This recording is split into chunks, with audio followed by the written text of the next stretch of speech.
Welcome everyone to Biology Online Classes. I am your presenter Pranali Gaikwad from Biology Department of Arihant College of Arts, Commerce and Science, Baudhan, Pune.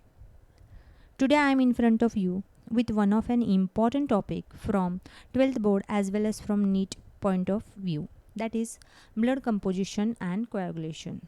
We are studying this topic by dividing into two parts, blood composition and coagulation. First we are starting with blood composition. Study of blood is called as hematology. Blood is a red colored fluid connective tissue. Here you have to remember that it is a fluid connective tissue, as there are many connective tissue which are solid in nature, such as adipose tissue, cartilages and bones, etc. Blood is slightly alkaline in nature with pH 7.4. Its taste is salty and it is a viscous fluid as it is heavier than water.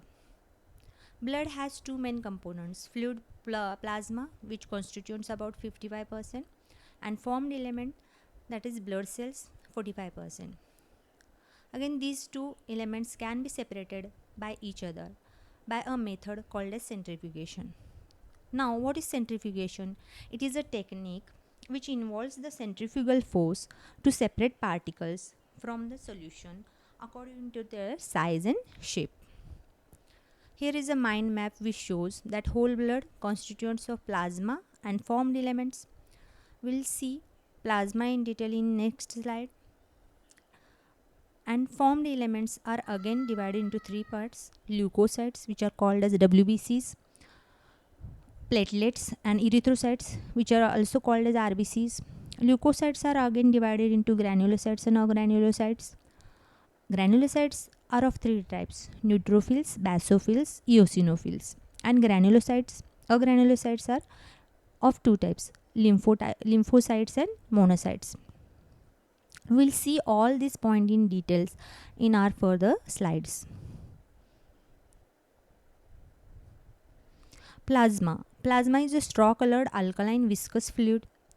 It constitutes about 55% of blood.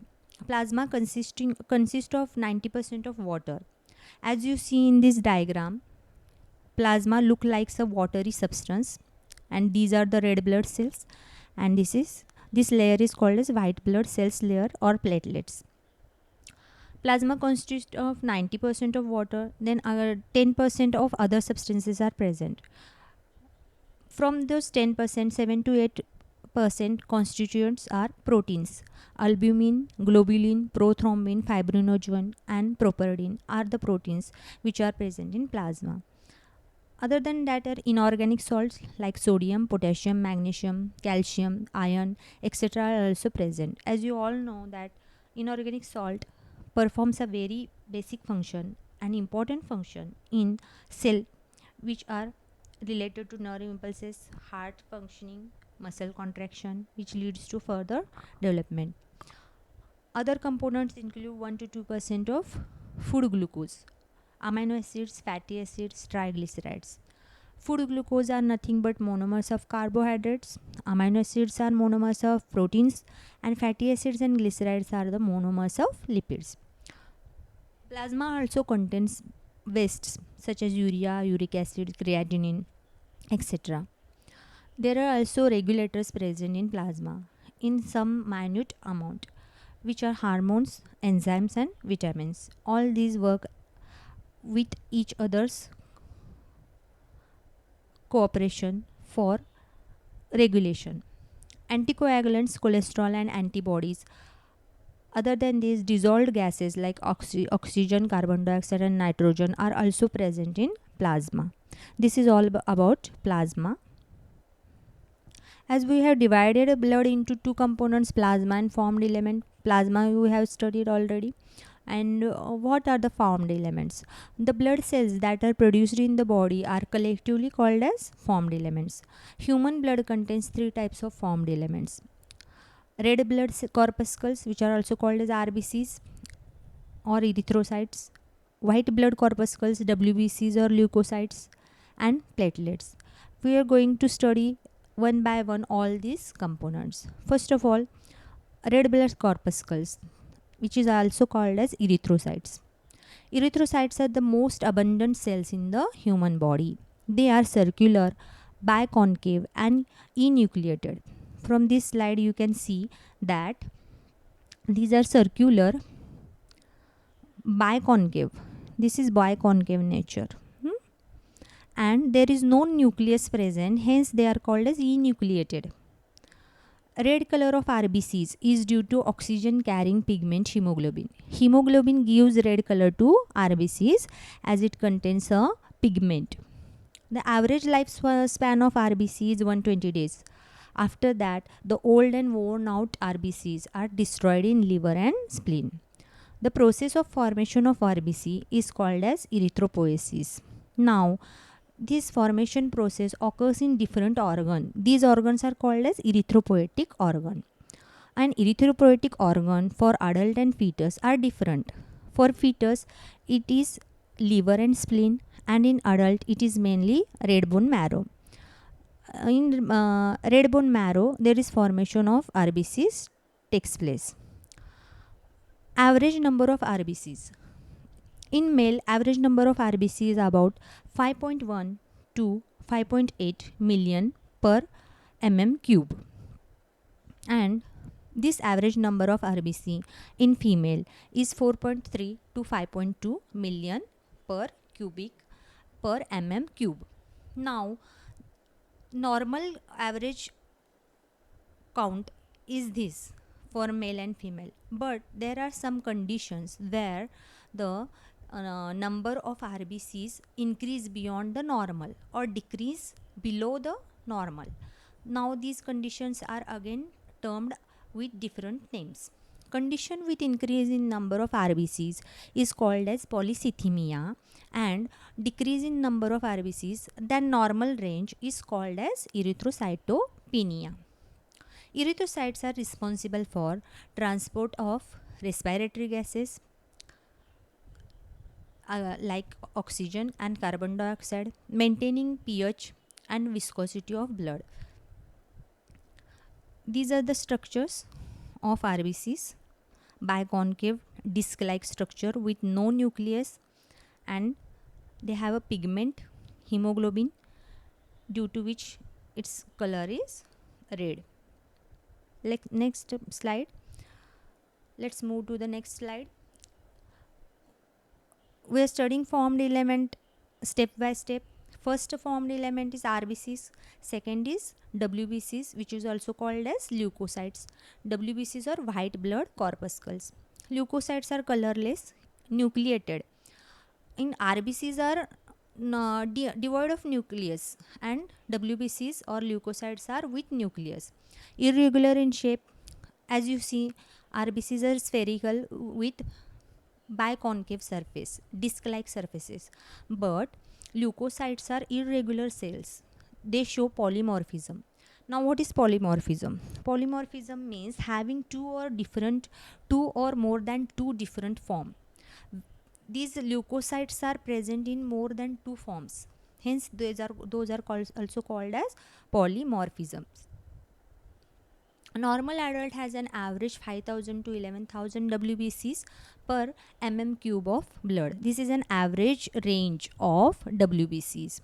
But similarly, there is also decrease and increase in the size and number of WBCs depending on the conditions. Now what are these conditions? Let's see in detail.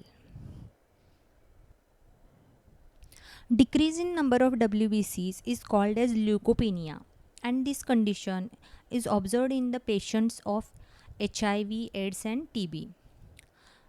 And temporary increase is there in WBC count in normal conditions. Normal means during pregnancy there is temporary increase in WBC count. In newborn babies also number is increased, and due to infection there is increase in number of WBCs can be seen.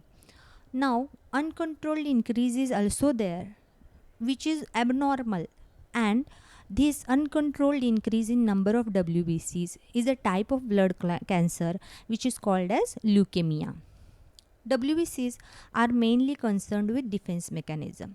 They perform defense mechanism, and how they have performed defense mechanism, we're going to see this when we see their types. As I have said that polymorphism, they show polymorphism means what? They are irregular and with various forms and various structures. That is, their morphological structure differs from each other. Now, two types of WBCs are granulocytes and agranulocytes. First, granulocytes.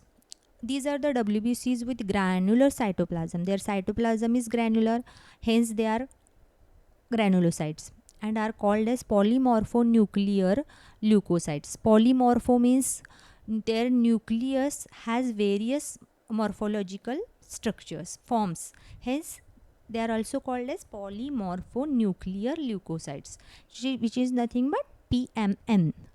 Granulocyte constitutes about 70% of total WBCs. Granules are the granules which are present in cytoplasm are actually secretory vesicles which contain various secretion. Now, these secretion takes various stains, and due to depending on the staining property of granules, granulocytes are again classified into neutrophils, basophils, acidophils. Here, what do you mean by stains? Stains are the dyes which are used to highlight some biological properties or biological cell populations. In blood cells, they highlight the cell population. Hence, these stains are used to identify which type of cell is present there. As neutrophils, from name, it represents neutral. Basophil represents basic, and acidophil, from name you can remember their staining properties, like acidophil acid, basophils basic, and neutrophil neutral. We'll see one by one all these three granulocytes. Neutrophils are about 70% of total WBCs. These are spherical in shape. See this diagram. From this diagram you can identify that nucleus is severally lobed. 1, 2, 3. Here 3 lobed nucleus is seen. These are spherical and nucleus is several lobed, that is 2 to 7 lobes may be present. These are able to perform amoeboid movement and phagocytosis. Now, what is amoeboid movement? Amoeboid movement means creeping movement. They perform their function by creeping movement and phagocytosis. Phagocytosis is nothing but engulfing pathogen. By creeping movement, they go towards the pathogen, and by phagocytosis, they engulf the pathogen. They are responsible for destroying the pathogen by a process of phagocytosis.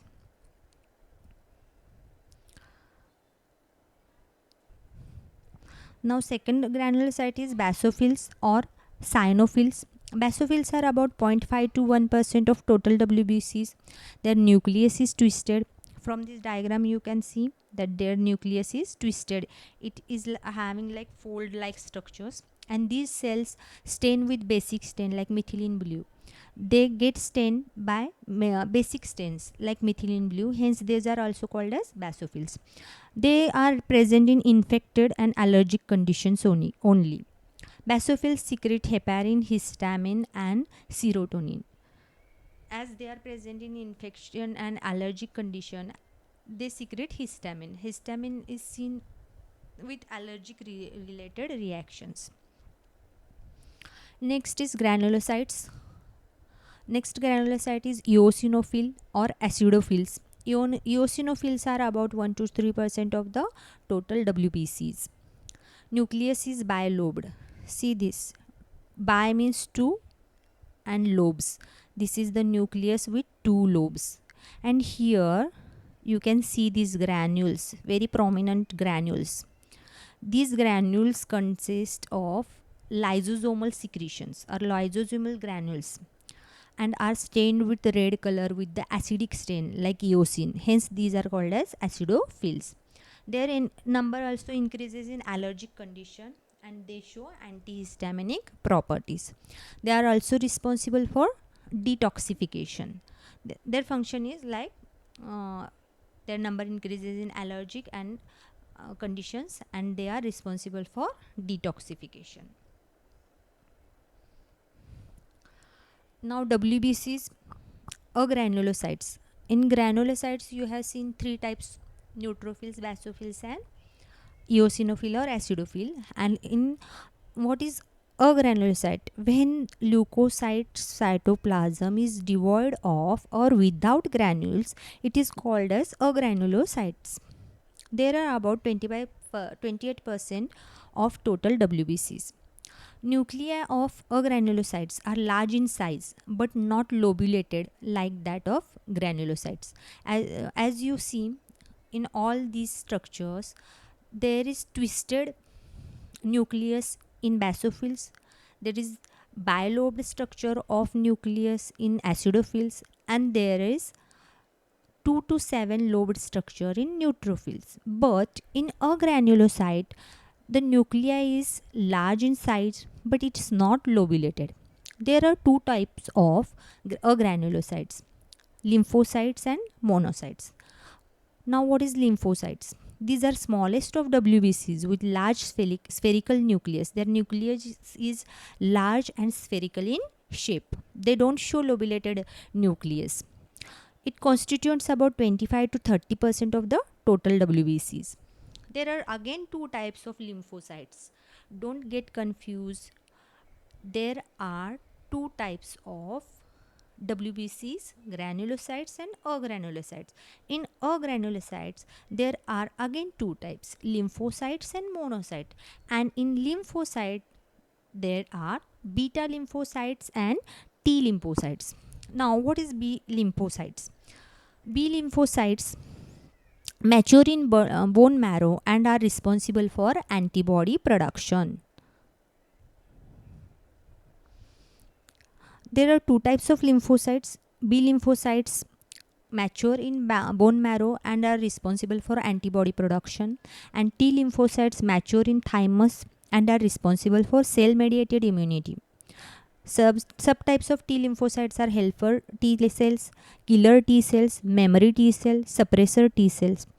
B lymphocytes and T lymphocytes are associated with antibody and immunity functions. Hence, as I have earlier described that WBCs plays an important role in defense mechanism, you can correlate this point with that these are responsible for immunity and antibody production. Now, agranulocytes, second type, that is monocytes. These are the largest of all WBCs. Their nucleus is large and kidney shaped. See, this is lymphocyte with spherical nucleus, and this is monocyte with kidney or bean shaped nucleus. Here the nucleus is large in size. They form 3 to 5% of WBCs. They are mainly phagocytic and destroy bacteria and dead or damaged tissue by phagocytosis. Phagocytosis means engulfing bacteria. By phagocytosis process, these monocytes engulf the bacteria or dead or damaged cell and destroy. Now, third formed element, which is thrombocytes or platelets. Thrombocytes or platelets are cellular fragments formed from the large cells called as megakaryocytes. See this diagram. These small structures are thrombocytes. These are RBCs. This with kidney shaped nucleus is leukocytes, and these small structures are platelets. Platelets are produced in bone marrow. They are also very small oval shaped cell fragments without nucleus. They are also without nucleus like that of RBCs. Normal count of thrombocytes in human blood is about 2.5 to 4.5 lakhs per mm cube of blood. decrease in number of thrombocyte, that is platelet, than normal. The condition is called as thrombocytopenia. You can correlate erythrocytopenia, thrombocytopenia. These are when the number is decreased, it is called as thrombocytopenia, erythrocytopenia for respective cells. Platelets secrete platelet factor, essential in blood clotting. Platelets secretes blood factor. Sorry, platelet factor. Platelet factor, what is the function of platelet factor? It is responsible, or it is a essential factor for blood clotting. They also seal the ruptured blood vessels by formation of platelet plug or thrombus. I'll explain this in next slide, how blood clotting happens and how this platelet plug or thrombus formation takes place. There is a vast mechanism, or there is a chain mechanism, regulatory mechanism behind this platelet plug or thrombus formation, which seals the ruptured blood vessels. They secrete serotonin, a local vasoconstrictor. Vasoconstrictor and vasodilation. Dilation means expansion or relaxation, and constriction means contraction. Those terms are related with contraction and relaxation. They secrete the serotonin, a local vasoconstrictor, and they form the platelet plug or thrombus.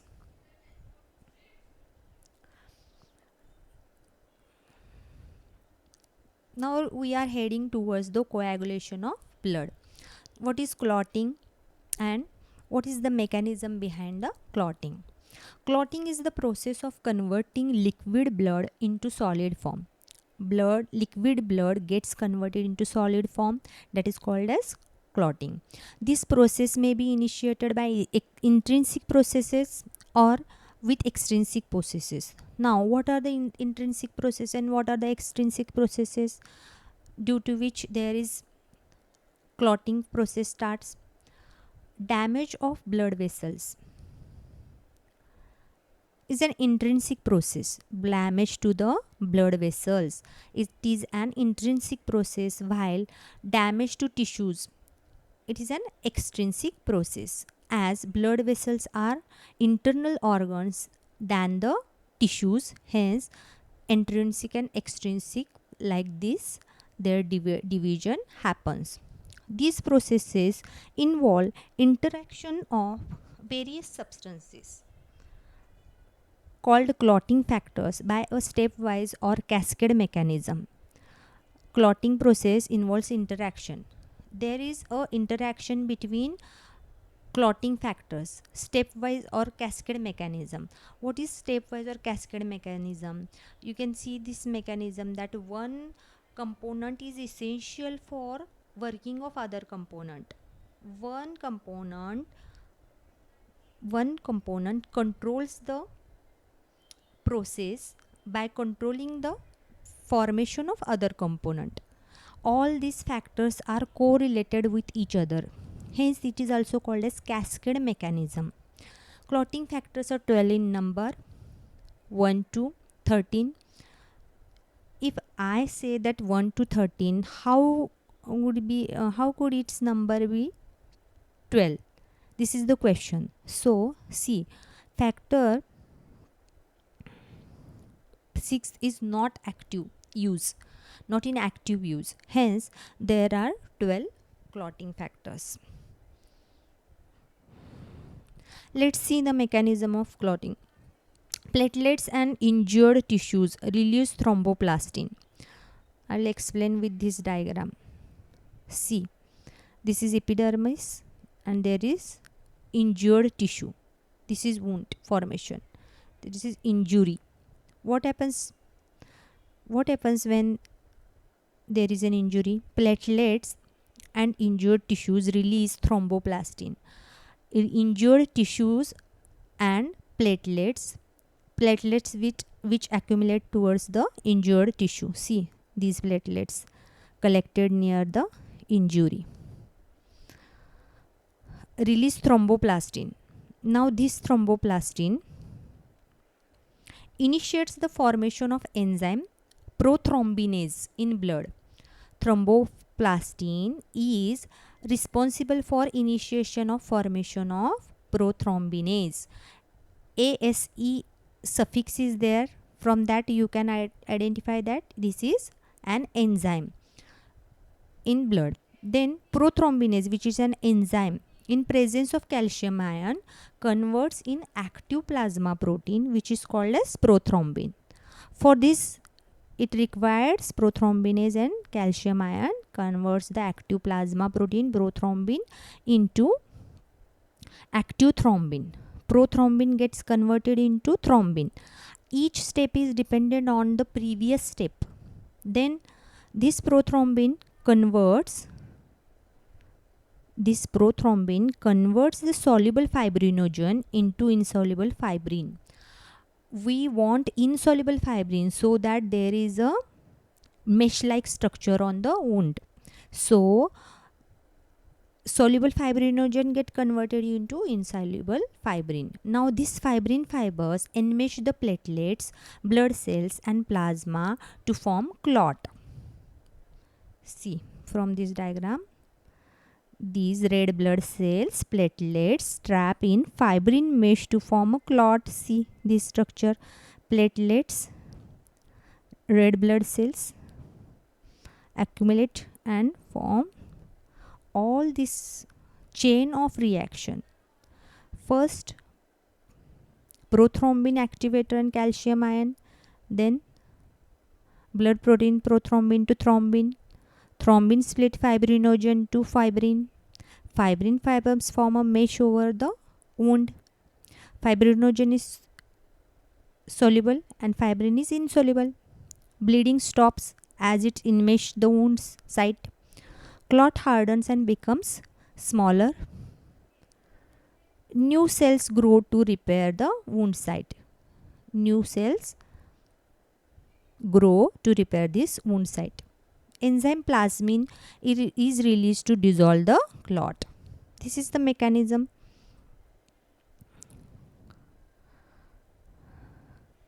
Thank you everyone for your patience. Stay safe, stay home, stay safe. I will be there with another such interesting topic for you all. Thank you.